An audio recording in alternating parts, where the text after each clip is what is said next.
welcome back to End of Knowledge. We're going to pick up where we left off in the last video, talking about you, talking about the self. And the definition of the self that I gave in the last video was that the self, also known as Atma, is non-dual consciousness, the unchanging, independently existent, eternal, infinite, imperceptible essence of everything, ever free of all action and experience. Now, I'll keep repeating this because it's a very important thing to know. So we started to unfold the meaning of this statement in the last video, and I think we ended up getting to non-dual consciousness. This is important, as I mentioned before, because the whole premise of Vedanta is that this is a non-dual reality. Now, what that means is that at any time, anything that is only you, the self.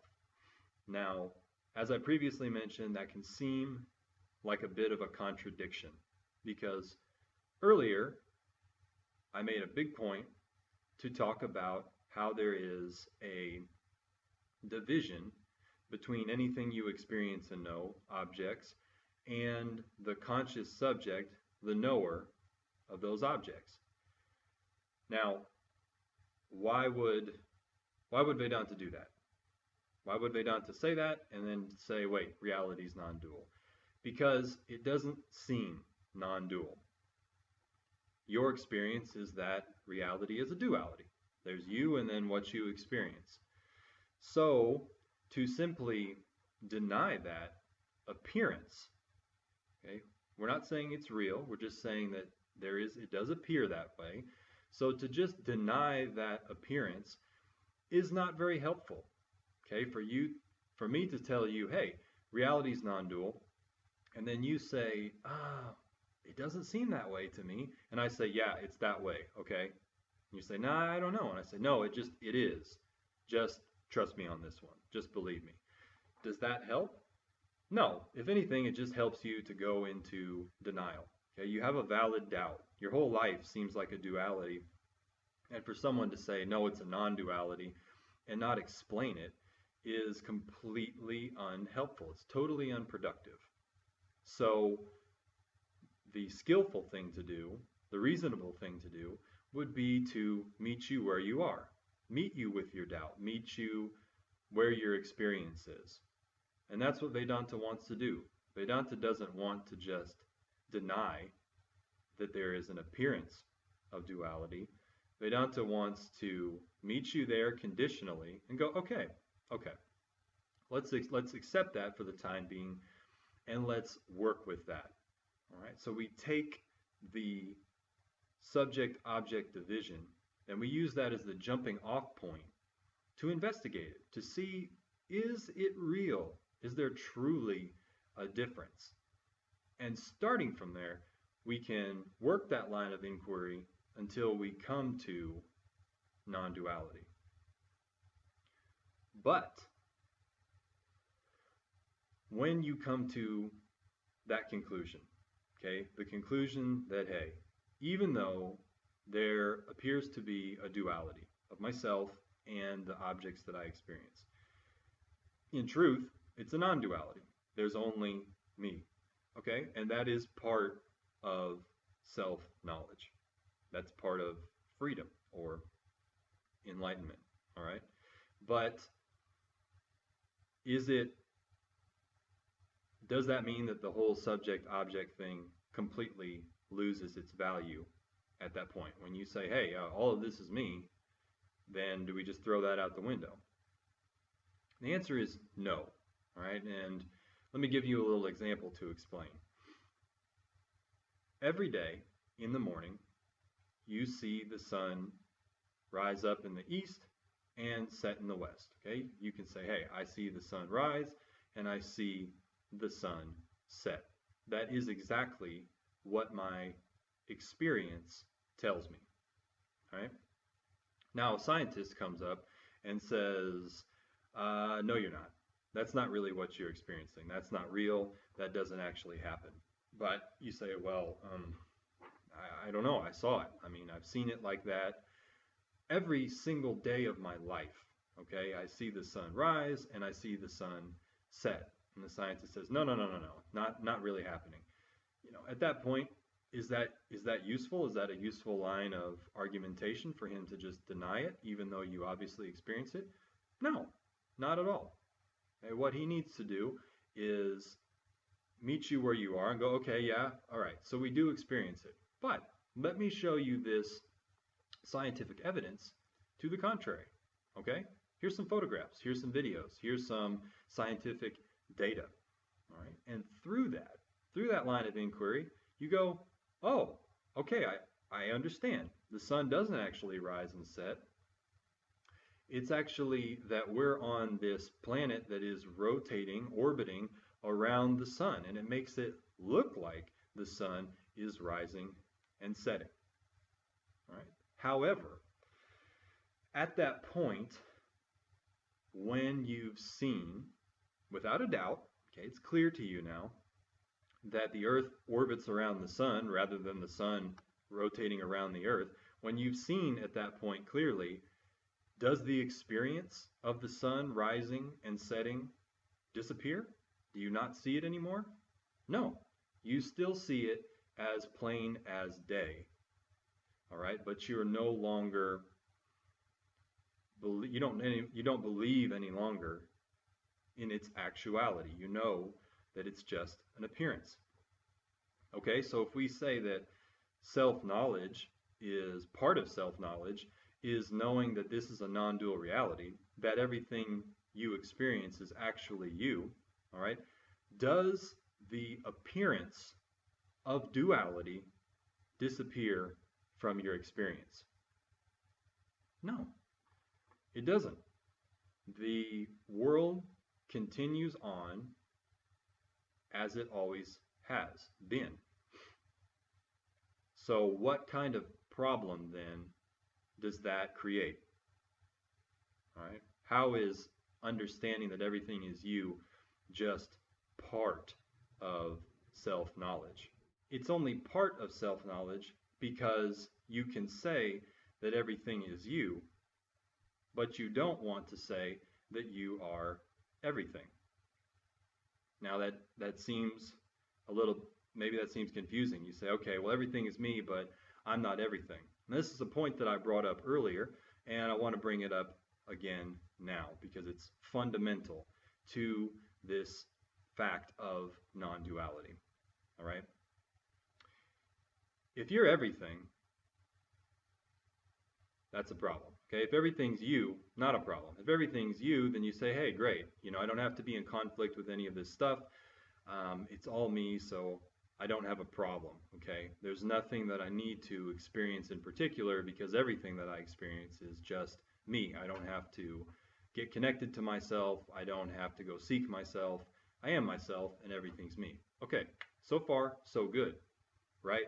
But since the appearance of all of the objects is still there, then you have a problem because then you might say, if everything's me, well, then I am everything.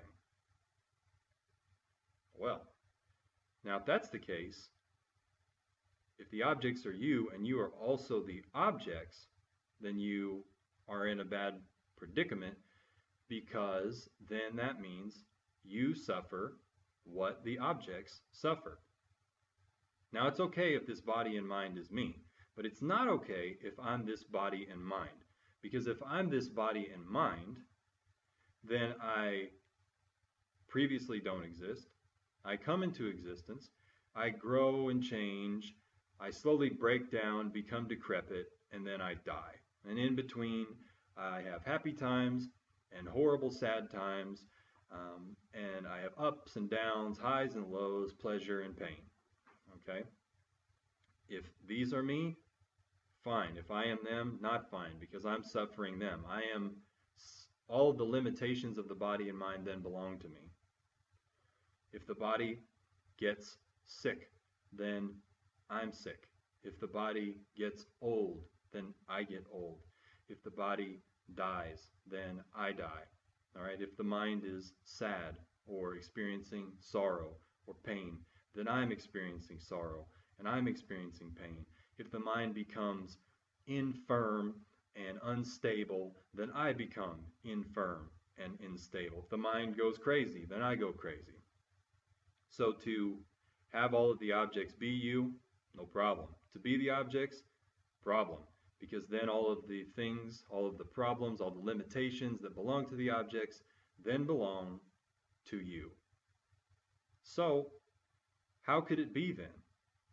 If everything is one, so to speak, not two, then how can everything not be the same?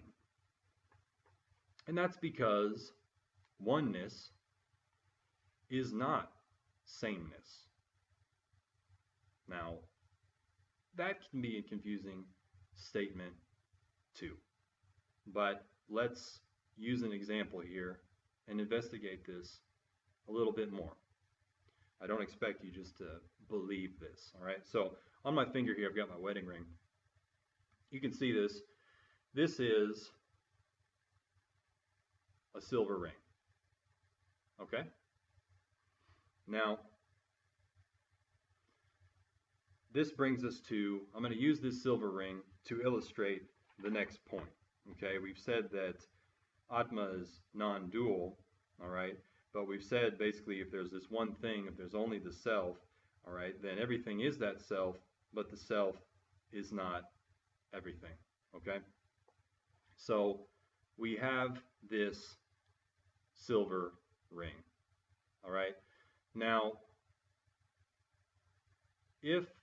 what is exactly what we call a silver ring, all right? You have silver in a particular shape, and because it's in that particular shape, you add a name to it, all right?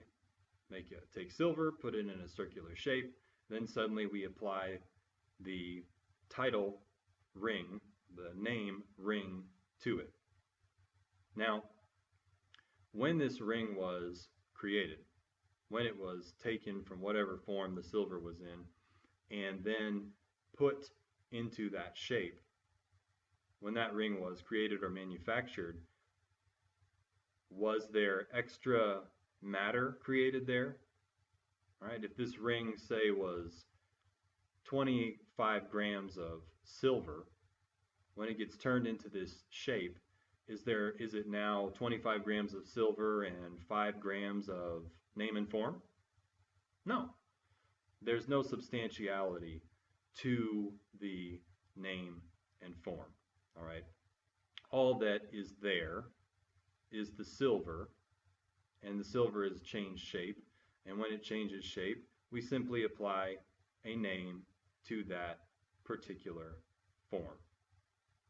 So we can't say, all right, when we have this ring, we can't say that the silver is separate from the form, the circular form, all right, and the name only refers to that particular circular form, so we can't say the name and form are separate from the silver. All right, you could go so far as to say that they are one.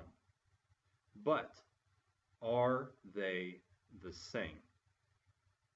The answer is that they're not. Now, how are they different? The difference is that the name and form have a dependent existence. Now, the silver exists independently. Right? Now we're getting a little bit farther into our definition. We've said the self is non-dual consciousness and it's independently existent. All right, so the name and the form, when the ring is made out of the silver, the name and the form does not create an extra thing. Right? It's just an arbitrary designation put on the silver. All right, the name and form depends on the silver, but does the silver depend on the name and form? Now, again, if we take this ring and we smush it up and melt it and turn it into a ball of silver, have we destroyed the silver? No. Right? The silver is still there, exactly the same as it has been before. Okay? The silver didn't become a substance called ring when it gets turned into the shape of a ring. If it gets smushed up and turned into a ball, it doesn't change from silver to a substance called ball. All right, the silver remains the same. So you can say that the name and form, whether it's ring or ball, all right, those can be said to depend on silver for their existence. However, the silver does not depend on the name and form for its existence, because you can take away the name and form, you can change the name and form, and yet the silver itself always stays silver. Okay? It remains unchanged. And that is how we can say that oneness, non-duality, is not sameness. Right? The self consciousness can appear to be different names and forms. Right? The names and forms can come into existence. They can come, they can go, they can stay a while, they can change, all of that, and yet consciousness remains the absolute same. Right? There can be consciousness. Right? You are conscious. Objects pass in and out of your consciousness all day long. In fact, that's the whole story of your life, is that just different objects come up, they stay a while, they change a bit, and then they go. And then new objects come up, stay a while, change, and then go. All right, so there's always the consciousness, but the names and forms change. All right, so this is how we've established, that all of the names and forms, the objects, actually are consciousness, but we're saying that while everything is the self, consciousness, the self is not any of the objects, and it's the exact same way of the silver and the ring. While all forms and names made out of silver, rings, figurines, earrings, a plate, a spoon, all of those are silver. Silver is never any of those things. The name and form depends on the silver, but the silver does not depend on the names and forms. Now, there are two Sanskrit technical terms here that we need to bring up, and these are ones that are going to have to be memorized because they don't really have good translations into English or any other language for that matter. All right, and these are very important. We're going to use them and go back to them again and again. All right, so like our silver in the ring example, all right, silver is independently existent. All right.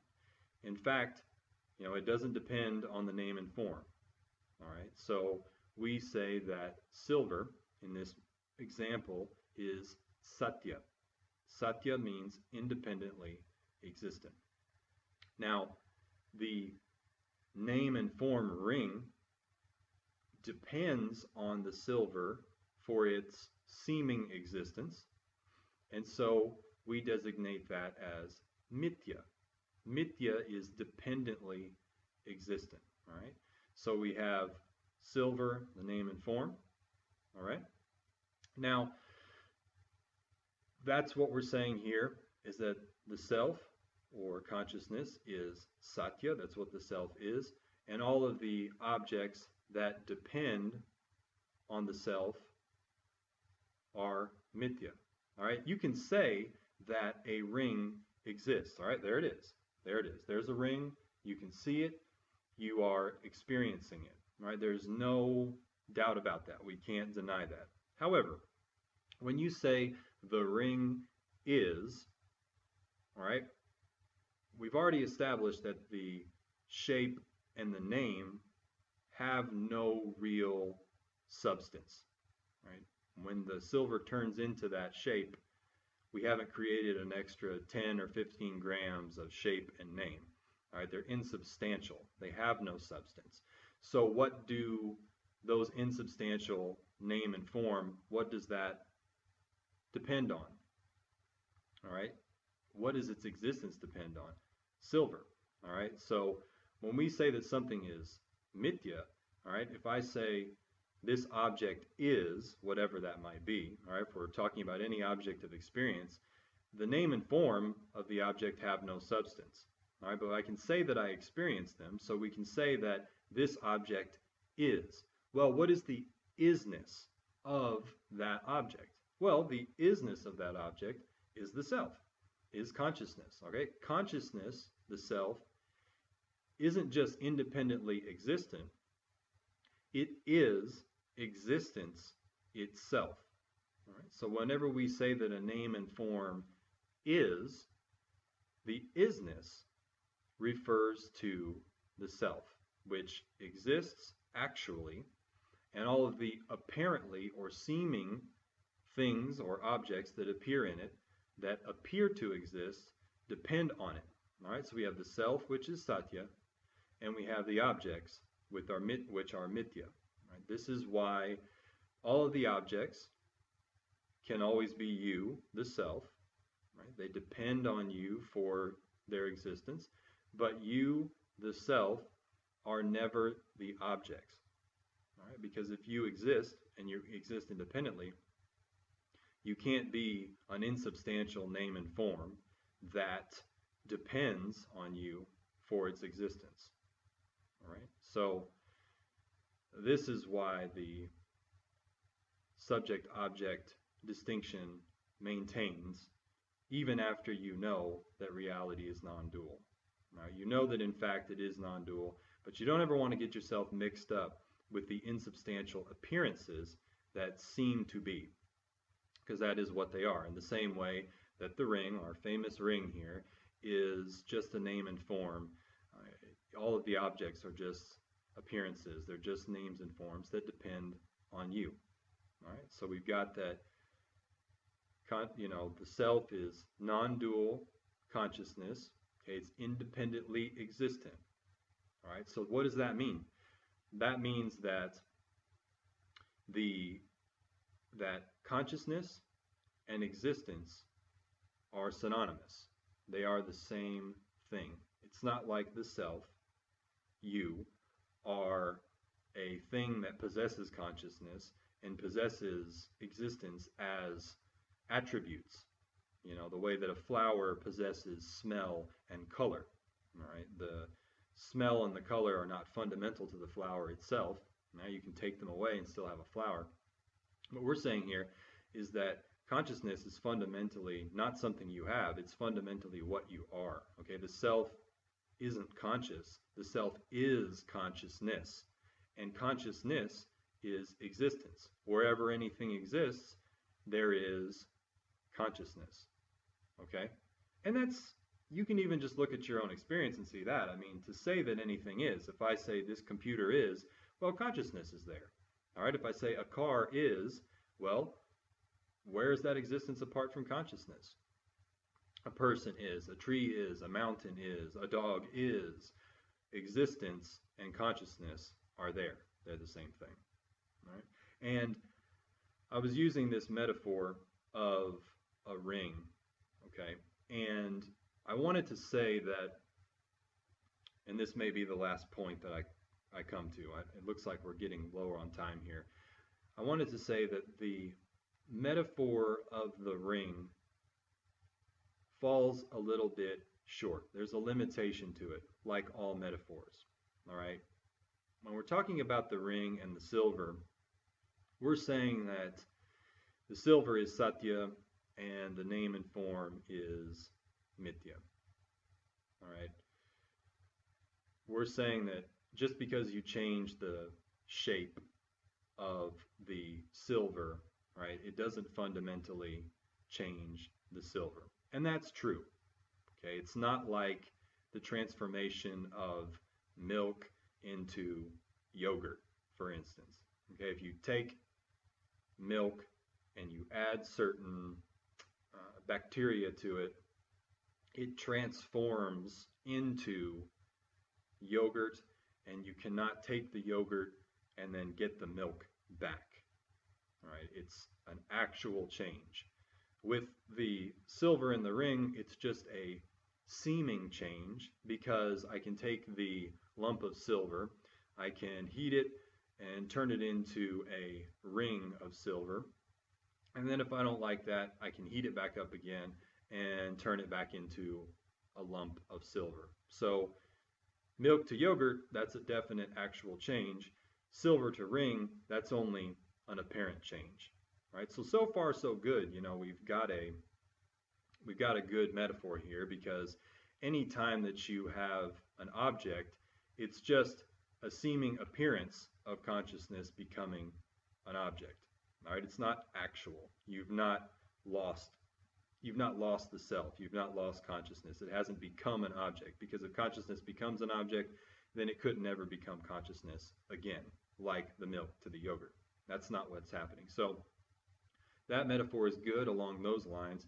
The limitation comes in when we're saying that we take the silver and we change it. Okay, I've got a lump of silver, and then I heat it up and turn it into a ring of silver. And then I heat it up and turn it into a lump of silver, only to turn it into a bracelet of silver. And then I turn it into a chain of silver, or something like that. You know, I make a pair of cufflinks out of silver. Right? That's implying that the self changes shape, right? That it becomes bigger or smaller, or that actually becomes a form and then becomes formless and then becomes a form again. But if you remember in our definition here, we say non-dual consciousness. We kind of skipped ahead and went to independently existent, but we popped over the word unchanging.